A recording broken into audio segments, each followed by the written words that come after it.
दोस्तों जय हिंद। यह कोई नहीं चाहता कि हम जो चाहते हैं वो हमें मिले, लेकिन मेरे दोस्त याद रखना, असली खिलाड़ी की पहचान विपरीत परिस्थितियों में ही होती है।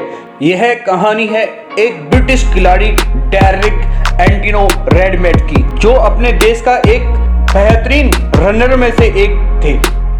वो वर्ल्ड चैंपियनशिप, यूरोपियन चैंपियनशिप में गोल्ड मेडल्स ले चुका था। 1992 में बार्सिलोना ओलंपिक में गोल्ड मेडल का सबसे बड़ा दावेदार था, जिस पर पूरे देश का भरोसा व उम्मीदें टिकी हुई थी, जिस वजह से हर एक युवा के दिल में डेरिक का नाम सम्मानजनक लिया जाता था। और उसके लिए इस भरोसे का कारण कई सालों की मेहनत, लगन और फिटनेस की वजह से वो पूरे देश की उम्मीदों पर खरा उतरते हुए डेरिक ने ओलंपिक के सेमीफाइनल तक पहुंचा दिया। अब उसका वो गोल्ड मेडल जीतने का सपना, जिसके लिए वो सालों से मेहनत कर रहा था, बस उससे ज्यादा दूर नहीं था।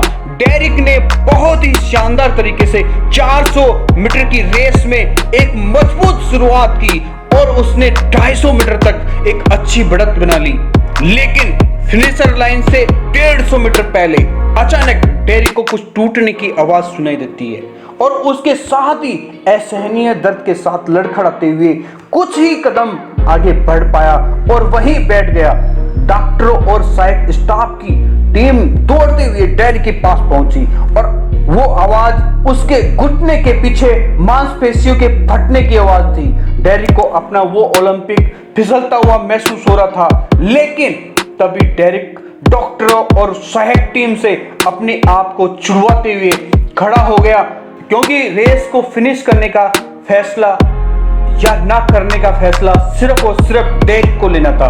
फिर उठा और चलने लगा असहनीय दर्द के साथ, एक पैर को लड़खड़ाते हुए अपनी रेस को खत्म करने के लिए, फिनिशर लाइन की तरफ पहुंचने के लिए तड़पने लगा।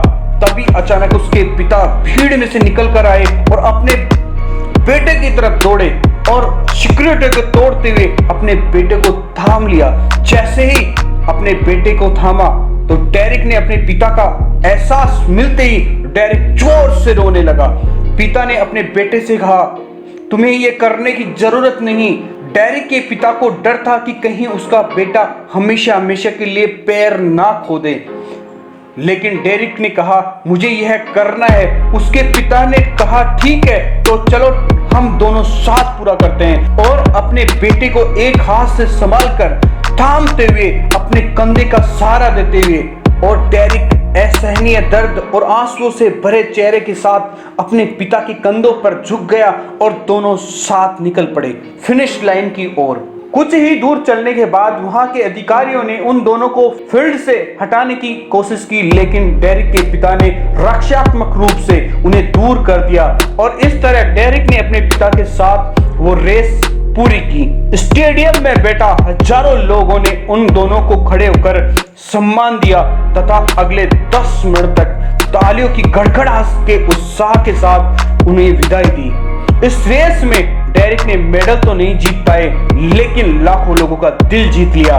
उसकी हार ने भी ओलंपिक गेम का साहस का एक नया इतिहास रच डाला। और अंत में सिर्फ इतना ही, और कितना इम्तिहान ले जिंदगी, हमारे हौसलों की शाही अभी बाकी है। मेरे दोस्त, यह जरूरी नहीं कि हर बार हम अपनी कामयाबी का झंडा गाड़ें, लेकिन कई बार हम अपने हौसलों से लाखों लोगों का दिल भी जीत लेते हैं। और मुझे खुशी है कि मेरे युवा साथी आज मेरे देश का नाम रोशन कर रहे हैं। मेरे साथियों, मेरा सिर्फ एक ही मकसद है कि मेरे तमाम युवा साथियों के दिल में वो आग भर सके, मेरे देश का नाम रोशन कर सके। इसी के साथ जय हिंद, जय भारत।